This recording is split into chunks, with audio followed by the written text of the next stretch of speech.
పరిస్థితి. మనం శ్వాస పెంచుకోకుండా ఉండగలమా? ఉండలేము. ఏమవుతుంది? 5 నిమిషాలు ఆపేస్తే చచ్చిపోతాం. కాబట్టి దేవునితో మనకి కనెక్షన్ ఉండాలి. ఆ సహవాసము, ఆ సంబంధం అనేది ప్రార్థన ద్వారా మనకి ఉంటున్నది. భక్తులు చెప్తా ఉంటారు కదా, సాధు సుందర్ సింగ్ లాంటి భక్తులు, ప్రార్థన అనేది ఊపిరి లాంటిది. ప్రార్థన లాంటిది ఊపిరి లాంటిది. కాబట్టి మనము రెండవదిగా ఈ ఉపవాస ప్రార్థన వల్ల మనం రెండవ ఆశీర్వాదం ఏంటి? విశ్వాసాన్ని వృద్ధి చెందించుకుంటున్నాం. ఆ యొక్క తండ్రి విశ్వాసం ఏమైంది? ఎక్కువగా వృద్ధి చెందింది. ఆ యొక్క శిష్యుల విశ్వాసం కూడా బలపడినది. కాబట్టి ప్రభు చెప్పినటువంటి పరిష్కారం ఏంటి? ఆ ప్రార్థన వలనే కార్యాలు అనేవి జరుగుతాయి. కాబట్టి మనము ఉపవాస ప్రార్థన ఎక్కువగా చేయాలి. ఉపవాస ప్రార్థన ఉంటే దేవుడు తన కార్యాలు చేస్తాడు. మందిరం నిండుగా ప్రజలు వస్తారు, ఉద్యోగం కూడా ఆస్వాదించబడతాయి. అప్పుడే దానిలే కాదు, మరి అమ్మగారు కూడా ఆ స్వాట వరకోటలో, ప్రభువా నువ్వు వాగ్దానం ఇచ్చావు కదా, వారిలో ఎంటైన వాడు 1000 మందగును, ఎన్నిక లేని వాడు బలమైన జనమగును. ఒకడే వస్తున్నారు ప్రభువా, గంట కొడితే ఒకడే వస్తున్నారు ప్రభు అంటే ఆయన విశ్వాసం చూడండి. తగిన కాలమందు దేవుడు ఆశ్రయించాడు కదా. అబ్రహాం, ఇస్సాకు, యాకోబు దేవుడు ఇప్పుడు ఎంతగా విస్తరించినది? ప్రపంచమంతా కూడా ఒక్క వాగ్దానమే. కాబట్టి మనకి దేవుని పని చేయాలి, దేవుని విశ్వాసం మనము స్థిరంగా ఉంచాలి. అప్పుడు ఆ యొక్క విశ్వాసం అనేది బలపడుతున్నారు. మరి ఈ ఉపవాస ప్రార్థన వల్ల మరొక ఆశీర్వాదం ఏంటంటే పరిశుద్ధ జీవితం. ఎలాంటి జీవితము? పరిశుద్ధ జీవితం. నువ్వు విశ్వాసంతో ఉపవాసం ఉండి కన్నీటితో ప్రార్థన చేస్తావంటే ఆ పరిశుద్ధ జీవితం ప్రభు మనకి ఇస్తాడు. భక్తులైనటువంటి పౌలు గారు కూడా ఇతరులకు నేను బోధించి నేను భ్రష్టులైపోతానేమో చూడండి ఎలా పరీక్షించుకుంటున్నాడు. ఆ ఉపవాసం ప్రార్థనలో మనల్ని మనం పరిశీలన చేసుకుంటాం. ప్రభువా నీకు ఆయాసకరమైన మార్గము నా ఎందుదేమో చూడుము, నిత్య మార్గంలో నన్ను నడిపించుము అని అంటాడు. చూస్తారా? కాబట్టి ఉపవాస ప్రార్థన చేసినప్పుడు మనము మన యొక్క జీవితం ఎలా ఉన్నది? పరిశుద్ధంగా ఉంటున్నామా? పరిశుద్ధ జీవితం మనం జీవిస్తున్నామా? దేవునికి ఆయాస్కరమైన మార్గం మనం ఎందేమో చూడమా అని చెప్పేసి మనము దేవుని సన్నిధిలో మనం ప్రార్థన చేస్తూ ఉంటాం. కాబట్టి మన జీవితంలో ఉపవాస ప్రార్థన అనేది చాలా ముఖ్యం.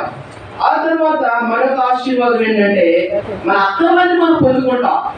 ఉపవాస ప్రార్థనలో మన అక్కర్లు మనము పొందుకుంటాం. మన యొక్క అక్కర్లు మనము పాత నిబంధనలో చూస్తూ ఉంటాం.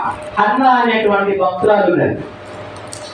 అన్న భక్తురాలు, ఆమెకి సమస్య ఏంటి? పిల్లలే, బిడ్డలే. బిడ్డలు లేకపోతే మరి బాధే కదా.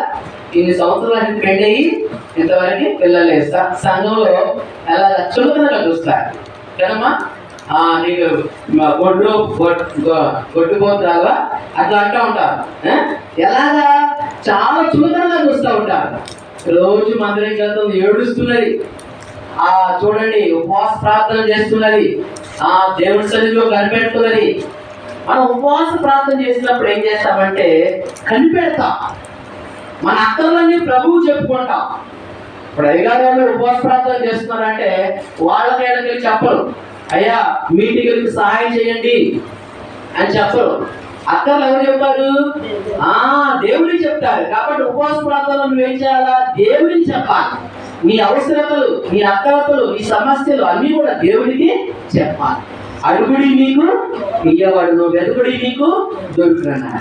కాబట్టి ఉపవాస ప్రార్థన చేస్తామంటే దేవుడికి మన విన్నపాలు చెప్పుకుంటున్నప్పుడు ఆ మీటింగ్స్ కావాల్సిన ప్రతి అక్కర కూడా, ప్రతి అవసరం కూడా ప్రభు తన బిడ్డలు ప్రేరేపించి సహాయము చేస్తాడు. కాబట్టి అన్న కూడా అలాగే ప్రార్థన చేస్తున్నది, దేవుడి సన్నిధిలో మొరపెడుతున్నది, రోజు ఉపవాసములు ప్రార్థన చేస్తున్నది. అప్పుడు అక్కడున్నటువంటి భక్తులు గమనించాడు దేవుడి సేవకుడు.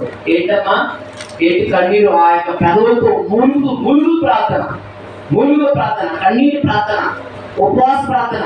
అనుకున్న సమస్య ఏంటి? బిడ్డలు లేదు, కుమారులే. అప్పుడు దేవుడికి ఒక మొక్కుబడి చేసుకున్నది, నీవు నాకు ఒక్క మాట నిగ్రహిస్తే మళ్ళా నేను నీకు తిరిగి నీ సేవకే సమర్పించుకుంటాను అనగానే దేవుడు ఆ ప్రార్థన ఆలకించాడు. చూడండి, దేవుని స్తోత్రం చెప్పండి. హల్లెలూయా. మరి ఎవరికి చెప్పాలా? మన అవసరతలు, మన అక్కలు, మన సమస్యలు ఎవరికి చెప్పాలి? దేవుడికి మనము చెప్పుకోవాలి. అయితే దేవుని సన్నిధిలో ఉపవాసం ప్రార్థన చేస్తే దేవుడికి ఇష్టంగా మనము మారిపోతాం.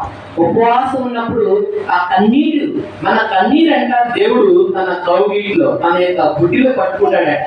చూడండి, ఇదిగో నా బిడ్డ ప్రార్థన చేస్తున్నది, నా బిడ్డ కొన్ని అవసరం ఇది, తనకు ఆరోగ్యం బాగోలేదు, తనకు ఆర్థికపరమైన ఇబ్బందులు ఉన్నాయి, లేకపోతే తనకి సంఘంలో మరి ప్రజలు రావడం లేదు, ఏ సమస్య అయినా సరే మనము దేవాతి దేవుడికి మనము మనపెట్టుకున్నప్పుడు ఆయన చూస్తాడు.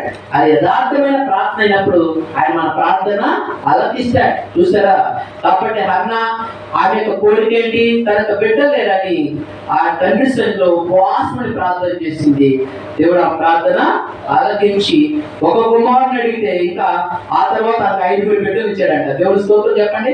అది ఎలాంటి ఆశీర్వాదం పొందుకున్నారు? ఎలాంటి గొప్ప ఆశీర్వాదం పొందుకున్నారు? కాబట్టి మనము దేవుడి సన్నిధిలో ఉపవాస ప్రార్థన చేయడం ఎంతో ఆశీర్వదం. మనకు ఆశీర్వాదము కాలము, మన కుటుంబానికి ఆశీర్వాదము, సంఘానికి ఆశీర్వాదం. కాబట్టి మనము ప్రార్థనని మనం నిర్లక్ష్యము చేయకూడదు. మరి మనం ఎక్కువగా ఈ దినాల్లో ఉపవాసాలే ఉండి దేవుడి సన్నిధిలో ప్రార్థన చేసినప్పుడు ఎంతో మేలు మనము చూస్తాం. మరొక ఆశీర్వాదము, మనము